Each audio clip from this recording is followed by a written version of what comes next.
Taste the Daily. Rajeswari Priya madam, இங்க நிதி சிக்கல் இருக்கு, அதனால தான் நாங்க கொடுத்த வாக்குறுதிகளை நிறைவேற்ற முடியல அப்படிங்கிற ஒரு வாதத்தை மோகன் சார் வைக்கிறாங்க. நீங்க எப்படி பாக்குறீங்க இது?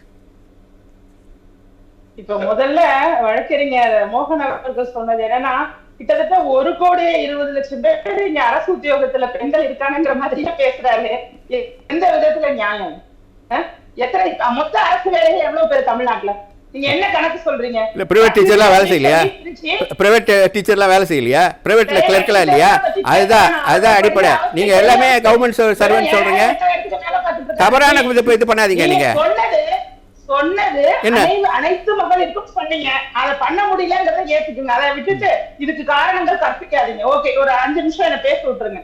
அதாவது இதுவரைக்கும் ஆட்சி 1952 இருந்து மக்களால தேர்ந்தெடுக்கப்பட்ட ஆட்சி நடக்குதுன்னா 2021 வரைக்குமே மொத்தமாக 4,5 லட்சம் கோடி தான் கடன் இருந்திருக்கு தமிழ்நாட்டுக்கு, நேரடி கடன். ஆனா இந்த 4 ஆண்டுகள்ல மட்டுமே 4,4 லட்சம் கோடி கடன் வாங்கியிருக்கு திமுக அரசு. அப்ப கடன் வாங்குறதுலயும் பொய் வாக்குறுதி கொடுக்கறதுலயும் தான் திமுக நம்பர் 1 இருக்கு. இத முதல்ல புரிஞ்சுக்கிறேன். நீங்க இதுல இவங்க கடன் எதற்கு வாங்குறாங்க அப்படின்னு கேள்வி கேட்டா, நாங்க மூலதன செலவுகள் பண்றோம், உட்கட்டமைப்பு வசதி பண்றோம், இது மாதிரி எல்லாம் அவங்க சொல்றாங்க. ஒரு விளக்கம் ஒண்ணு கொடுத்துறேன். 2021 மார்ச்ல இருந்து 2025 மார்ச் வரைக்கும் 3.87 லட்சம் கோடி கடன் வாங்கியிருக்காங்க. இதுல அவர்கள் எவ்வளவு மூலதன செலவுக்கு பண்ணிருக்காங்கன்னா 1.66 லட்சம் கோடி தான். மிச்சம் கிட்டத்தட்ட 2.4 லட்சம் கோடி அப்படிங்கிறது எங்க போனுச்சு? இதுதான் நான் என்ன பண்றோம். இன்னும் எதிர்கட்சி தலைவர்கள் மிக தெளிவாக லட்சம் கோடி அப்படிங்கறத சுலபமாக கொள்ளையடிச்சிருக்காங்கிறத அறிக்கையாக கொடுத்தாங்க, கவர்னரை சந்திச்சாங்க, இதெல்லாம் நம்ம பார்த்தோம். இந்த கேள்விக்கு திரு மோகன் அவர்கள் பதில் சொல்லணும். நாங்க ஒண்ணும் கொத்தா பொதுவா கொள்ளையடிச்சாங்க அப்படி இப்படின்னு தான் சொல்லல. நீங்க தெள்ள தெளிவா புள்ளி விவரத்தோட சொல்றோம். நீங்க ரிசர்வ் பேங்க்ல வந்திருக்க புள்ளி விவரம் தான் இது. இவங்க உத்தரப்பிரதேசத்துக்கே டக் கொடுக்குற அளவுக்கு தான் ஒரு ஆட்சி கொடுத்துருக்காங்க. நம்ம உத்தரப்பிரதேசத்தை பத்தி தான் ரொம்ப குறைவா பேசிட்டு இருக்காங்கல்ல, அதெல்லாம் இல்ல. உத்தரப்பிரதேசத்துல 2.5 லட்சம் கோடி கடன் வாங்கியிருக்காங்க. ஆனா 4 லட்சம் கோடி அளவுக்கு அந்த உட்கட்டமைப்பு வசதி ஏற்படுத்திருக்காங்க. அப்ப நிதி நிர்வாகத்துல தோல்வி அடைஞ்சிருக்கு திமுக. எப்படின்னா நிதி நிர்வாகத்துல தோல்வி அடைஞ்சு இப்ப திடீர்னு கண்கட்ட பிறகு சூரிய நமஸ்காரம் மாதிரி சாக போற சமயத்துல சங்கராங்கிற மாதிரி தேர்தல் நெருங்கின உடனே இவருடைய நிதி பற்றாக்குறை இவர்களுக்கு தெரியாது, நிதி இல்லாதது தெரியாது. புதிய புதிய திட்டங்கள், அதுக்கு விளம்பரங்கள், அதுக்கு பாட்டு, டான்ஸ், ஆட்டம், கொண்டாட்டம், நடிகர் கூப்பிடுறது, நடிகை கூப்பிடுறது, விழா எடுக்கிறது, இது மாதிரி பண்ணிதான் மக்களை ஏமாற்றி திமுக ஆட்சி செய்த வந்து. இல்ல புரியுது சார், புரியுது மேம். இப்ப நிதி பற்றாக்குறை அப்படின்னு சொன்னா 4 ஆண்டுகளா நிதி பற்றாக்குறை அப்படின்னு காரணம் சொல்லிட்டு இருந்தவங்க இப்ப திடீர்னு இப்ப திட்டங்கள்லாம் அறிவிக்கிறாங்களே, அப்ப இப்ப நிதி நிலைமை சீராயிடுச்சா அப்படிங்கிற கேள்வி வரும்ல? கண்டிப்பாக வரும், கண்டிப்பாக வரும். இப்ப எல்லாத்தையுமே மறந்துட்டு இப்ப பள்ளிக்கல்வித்துறையிட்ட நம்ம என்ன கேள்வி வச்சாலுமே என்ன சொன்னாங்க, ஏன் லேப்டாப் கொடுக்கல அப்படின்னு கேட்கும் போது நிதி பத்தல, நிதி போதலன்னு சொன்னாரு. இப்ப எங்கே அந்த நிதி வந்தது? அந்த நிதியுமே பள்ளி மாணவர்களுக்கு பயன்படுத்தப்படாம 3ஆம் ஆண்டு மாணவர்களுக்கு பயன்படுத்தப்படுது.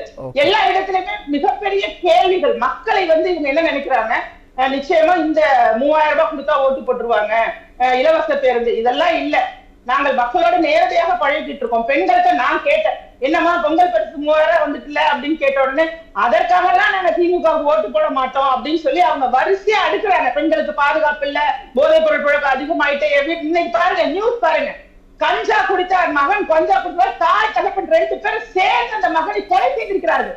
இது மாதிரியான சம்பவத்தை கேள்விப்பட்டிருக்கோமா? ஒரு தாய் அவங்க மனசை எந்த அளவுக்கு அந்த கஞ்சா குடிக்கிற பையன் புண்படுத்தி இருப்பான், ஒரு தாய் தகப்பனையே கொலை செய்யும் அளவுக்கு. அப்ப இங்க என்ன நடக்குது? ஒரு மாநிலத்துல வாழவே தகுதி இல்லாத ஒரு இடமாக மாற்றப்பட்டிருக்கு. சொந்த மகளை டாஸ்மாக்ல மதுவை வாங்கி குடிச்சிட்டு சொந்த மகளை கொலை செய்திருக்காங்க போன வாரம். புரியுது. சம்பவங்கள் நடக்கும் போது எப்படி மக்கள் இந்த இலவசத்தையோ அல்லது நீங்க திடீர்னு பாசம் ஒரு திடீர் பாசம் மக்கள் மேல வர்றதையோ ஏற்றுக்கொள்வார்கள் என்று நம்ப முடியும். அது மட்டும் இல்லாம நீங்க நிறுத்தி வச்சுட்டு பட்டியலிடுற ஒரே நிமிஷம், குடிமராமத்து திட்டம், 3 மின்சாரம், இருசக்கர வாகன பெண்களுக்கு, தாலிக்கு தங்கம், மினி கிளினிக்கு, அடர்நடையார் திட்டம், விலையில ஆடு மாடு கோழி, அத்திக்கடை அவனாசி, இதெல்லாமே நீங்க முழுசா முடிக்கல. காவிரியின் தடுப்பணை திட்டம், கால்நடை ஆராய்ச்சி நிலையங்கள், இதெல்லாம் நீங்க நிறுத்தி வைக்கப்பட்டது. அதிமுக ஆட்சி காலத்துல கொண்டு வரப்பட்ட மிக சிறப்பான நல்ல திட்டங்கள். இந்த திட்டங்களை எல்லாம் நீங்க மறந்துட்டீங்க. உங்களுடைய திட்டங்கள் அப்படிங்கிறது புதிதாக எப்படி ஏமாற்றுவதுங்கிறது மட்டும்தான் உங்களுடைய திட்டமா இருக்க தவிர உண்மையாகவே மக்களுக்கு பயனளிப்பதாக இல்லை. இல்ல இப்ப நிதி சிக்கல் ஏன் திட்டங்களை செயல்படுத்தல அப்படின்னா, வாக்குறுதியில ஏன் கொடுக்கல அப்படின்னா நிதி சிக்கல் அப்படின்னு ஒரு காரணத்தை சொல்றாங்களே, இது வாக்குறுதி நிறைவேற்றாம இருக்கிறதுக்கான ஒரு காரணமா? ஏன் இந்த கேள்வி கேட்கிற அப்படின்னா, இப்ப திமுக அரசு ஆட்சிக்கு வந்த பிறகு வரிகள் எல்லாம் உயர்ந்துருச்சு, கட்டணங்கள் உயர்ந்துருச்சு, 10,000க்கு 5 லட்சம் கோடி கடன் வாங்கியிருக்காங்க அப்படின்னா மீண்டும் மீண்டும் நிதி சிக்கல் அப்படின்னே சொல்லிட்டு இருக்காங்கன்னா இவங்களை வாக்குறுதியை நிறைவேற்ற மனம் இல்லாம சொல்ற காரணமா இதை நம்ம எடுத்துக்கலாமா? கண்டிப்பாக இவர்களுக்கு ஆட்சி செய்ய தெரியல, நம்பர் 1. இரண்டாவது, குடும்ப ஆட்சி நடத்துறாங்க. அவர்களுடைய குடும்ப முன்னேற்றத்தை தான் அவங்க கருத்துல வச்சிருக்காங்களே தவிர அவர்கள் மக்களுடைய முன்னேற்றத்தை கருத்துல வச்சுக்கல. இவர்கள் நிதி நெருக்கடி அப்படிங்கிறது எதனால உருவானதுங்கிறது இவங்க பார்க்கணும். சரியான நிதி நிர்வாகம் செய்யாம வருவாய் எப்படி வருது, அது செலவுகளை கட்டுக்குள்ள வைக்கிறாங்களா எல்லாம் பார்க்கணும்ல.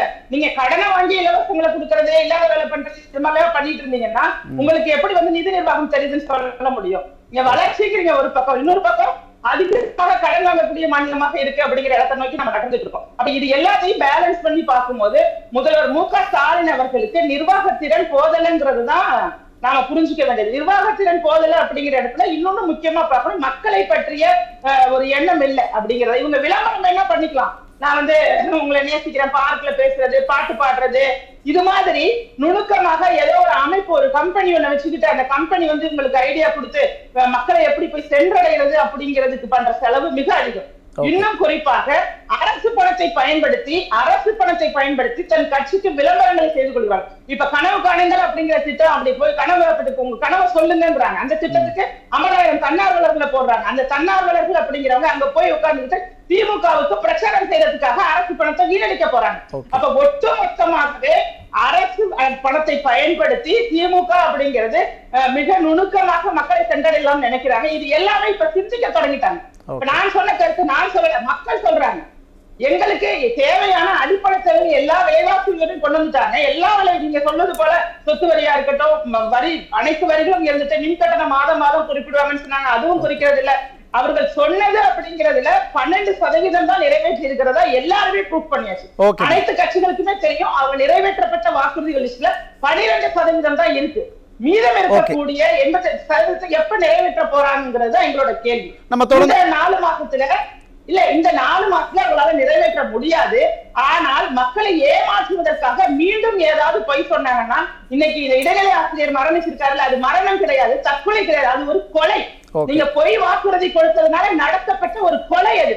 அது மாதிரி மீண்டும் உங்க வாக்குறுதிகளை பொய்களை கூறி அடுத்த தேர்தலுக்கு நீங்க திட்டமிட்டீங்கன்னா அது படுதோல்வியை தான் நீங்க சந்திப்பீங்க. தொடர்ந்து பேசுவோம் மேம். ராஜேஸ்வரி பிரியா மேடம், உங்களோட இறுதி கருத்து மேம். இப்ப மக்கள் திடீர் பாசமா திமுக பண்ற எதையுமே நம்புறதுக்கு தயாரா இல்ல. அது மட்டும் இல்லாம அந்தந்த பகுதிகள்ல நிறைய பேருக்கு பொங்கல் பரிசுன்னு சொல்லி அங்க உள்ள திமுக காரங்க ஏகப்பட்டது பிரியா அவர்கள் கூட கட்டுக்கட்டாக 500 நோட்டுகளை வச்சுக்கிட்டு அப்படியே பொங்கல் ஒரு இடத்துல அப்படியே பணங்கள்லாம் கொடுத்தது வீடியோ காட்சிகளா பார்த்தோம். இது மாதிரியான செயல்களை எல்லாம் மக்கள் கண்காணிச்சிட்டு இருக்காங்க. உங்க மேல உள்ள வெறுப்பு அதிகமாகுது.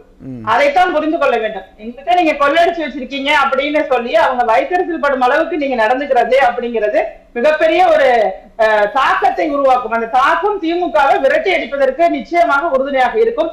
அவர்கள் நினைப்பது போல மக்கள் யாரும் திமுக அள்ளி கொடுத்து அள்ளி செய்தாலும் அவர்களுக்கு இனிமேல் ஓட்டு போடக்கூடாதுங்கிற ஒரு முடிவுக்கு வந்திருக்காங்க. எல்லா துறைகளையுமே கஷ்டப்படுத்தி, துறையினரையுமே சிரமப்படுத்தி இன்னைக்கு போராட்ட களத்துல போராட வச்சிருக்காங்க. அங்க இந்த பராசக்திங்கிற ஒரு படத்துக்கு கொடுக்கிற முக்கியத்துவத்தை இங்க செவிலியர்களோட போராட்டத்துக்கோ, இங்க தூய்மை பணியாளர்களோட போராட்டத்துக்கோ, இங்க ஆசிரியர்கள் போராட்டத்துக்கோ அவர்கள் கொடுக்கல.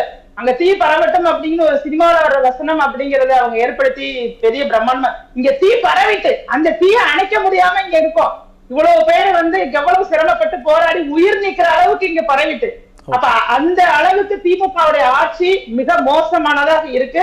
இதுக்கு நம்ம அடுத்த பீரியட்ல ஆட்சி மாறின பிறகு வேற ஒரு திரைப்படம் எடுக்கக்கூடிய அளவுக்கு இருக்கு இந்த ஆட்சி முறை அப்படிங்கறத பதிவு பண்ண